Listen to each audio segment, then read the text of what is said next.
So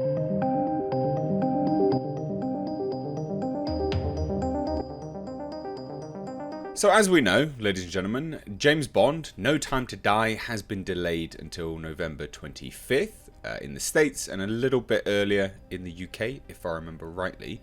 And there was initially a bunch of rumours to say it's been delayed because of reshoots, right? Now, obviously, the official reason is because of CV, the corona issue. However, this seems to give a little bit more weight behind the fact that they may be doing some reshoots. And let's take a look at it. I mean, what is this? Donald Trump apparently will be a little bit of a focus in No Time to Die, along with Boris Johnson and Brexit. Now, why do we think that they may reshoot some of that out of it? Well, look, at the end of the day, a lot of these movies were initially in development whilst the studios and Hollywood in general thought that that would sell and actually make them money, because the Twitterati was going around going, yeah.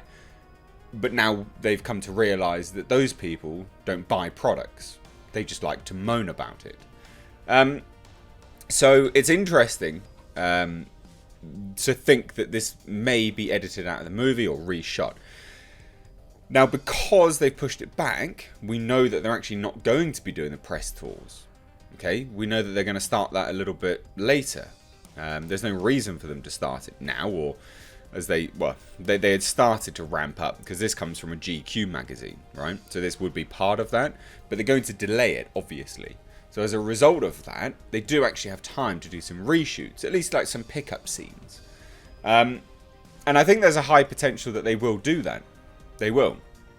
Now, I'm not saying that, I'm not saying I agree with him or disagree or anything along those lines, but I think Hollywood firmly knows now that this sort of, we're taking a political stance, doesn't actually sell that much.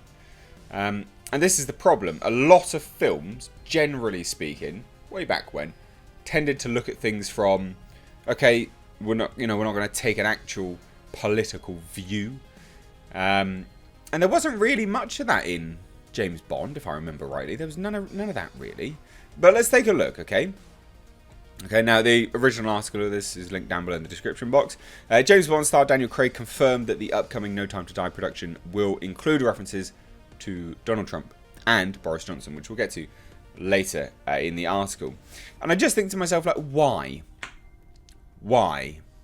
Because you got to remember, right?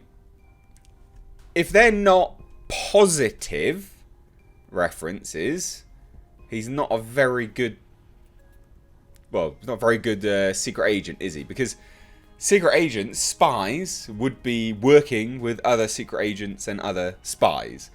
So it seems it'll be a really interesting approach to see. If they leave it in, it'll be interesting to see where they go. And especially with the Prime Minister, Boris Johnson, see how they reference him. Because these people, it's for king and country, or for queen and country. That's kind of what they think, right? This is what James Bond has always thought. I don't ever recall James Bond being anti-establishment. But maybe he is now. Maybe he is. And that's the thing. Why would he suddenly turn anti-establishment? Craig spoke with GQ magazine, which more than likely was to promote the upcoming Bond film before it was postponed to November. It absolutely was. It was to do, search SEO. He told them, we struggled to keep Trump out of this film. Just don't add him. What? How can you struggle? God damn. But of course it is there. It's always there. Whether it's Trump or whether it's Brexit or whether it's Russian influence on elections or whatever. I never understand this. Like, I'm making a movie, right? That's what I'm doing at the moment. That's why some of these videos are a few days behind in terms of topical news. I'm making a movie, and I'm not struggling to keep Trump or Boris Johnson out of my film. It's not difficult. FYI, if you want to support my film, link to the GoFundMe down below in the description box. Brings back some toxic masculinity. It's not difficult, you just don't do it. I see this and I'm like, what do you mean you struggled? What are you on about? Craig didn't stop there, and he went on to comment about Brexit and described it as a sort of nihilism. There are British people working in the top industries in the world, and at the top of those industries, we do that, and we are good at that. And somehow, we're kind of breaking all that apart. Whether that's breaking from Europe, there's a sort of nihilism, isn't there? Yeah, or just some, democratic independence, maybe. We don't want to be part of a... whatever. I've never spoken about my thoughts on Brexit or anything like that, but to keep downplaying the democratic movement of people as idiocy, or people being non-intelligent enough to kind of know why they're voting, or for this as nihilism. People do have actual reasons for it, and I watched a very interesting video the other day. Is that all of these arguments that people have been making for Brexit or for Trump are the same kind of arguments that were used to quench and essentially stamp out the suffragette movement, all of these big pivotal movements in life, and across history. These are the same kind of arguments. Oh, they're dumb, they don't realise what they're doing, blah blah blah. Why are you trying to stifle that? It's very strange. So Craig then describes how he sees Bond. There's something I feel that Bond represents, someone who's there trying to do the job and doesn't want any effing publicity. And this is a joke, because he drives an effing Aston Martin and does all these ridiculous things. But these people exist. It's the ambulance service. I know it's terribly kind of romantic, but they are people who are just getting on with it and saving people's lives. I agree with him. Great comments. And he raises a good point. It is quite comical to think that James Bond doesn't want... he's trying to hide... We all know he's the worst secret agent in history, because like, my name's Bond, James Bond. It's like, everyone fucking knows who you are now. Calm down. God damn. Like, everyone knows that. It's a meme at this point. Craig then despairs how Donald Trump and Boris Johnson conduct themselves. That's not the way the world works now. It's about humiliating others to save one's own skin, and it's cowardly. It's just effing cowardly. Well, mate, you're not... Dude, you live in a bubble. Like, you don't know anything. You don't know anything about the world. Please stop trying to lecture people. Not only does Craig admit that No Time to Die will have a focus on Donald Trump, but he also details that he was more heavily involved in the writing of the film. So again, these comments, if there's anything in there, you know where they came from, because he was part of the writers. He says, I've kept my mouth shut before, and I've stayed out of it, and I've respected it, and I've regretted it. Now, writer Phoebe Waller-Bridge, who's a renowned feminist, goes on to say he's incredibly passionate about the work. Bond is very close to his heart, and he fights for the integrity of the character every step of the way. But the integrity of so it does sound like it's James Bond up against the establishment, doesn't it? Integrity of the character. You can have integrity whilst having pride in your work.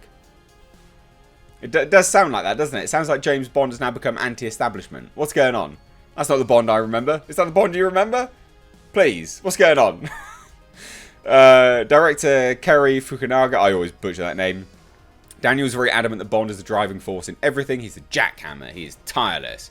And he will work until he's basically crawling home. Yep, so he should. That doesn't quell my issues with him saying, stuff about integrity and, Donald Trump and Boris Johnson issues. God damn. So obviously, look, a lot of people have been saying it's to do with coronavirus, but at the end of the day, I think some of this might genuinely be to do with the fact that they're doing a bit of rewrites. We already heard Barbara Broccoli come out, double back on what she'd previously said. She'd talking about, well, there had been a lot of discussion, not necessarily from her, but there had been a lot of discussion about females taking the role of James Bond moving forwards and things like this. She then came out and said, no, that will never ever be the case. And there's been a lot of controversy surrounding this film. And I don't think it's going to... I still think this movie's going to make a lot of money, because historically speaking, they tend to always do. But I think they've probably gone back and gone, oh, we shouldn't have done that. And again, that's because a lot of these movies were... This one, not specifically...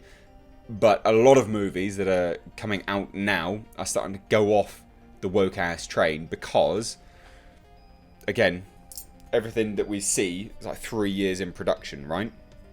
So that's when Hollywood thought that there'd be a big thing, and then they start to peter off because they realise that they're not making the money from it.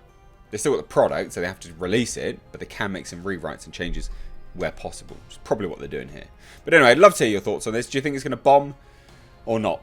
Let me know down below in the comments. If you're new here, do hit subscribe. Stay up to date on the world of pop culture and movie news by hitting the bell notification icon. Thanks so much. Take care.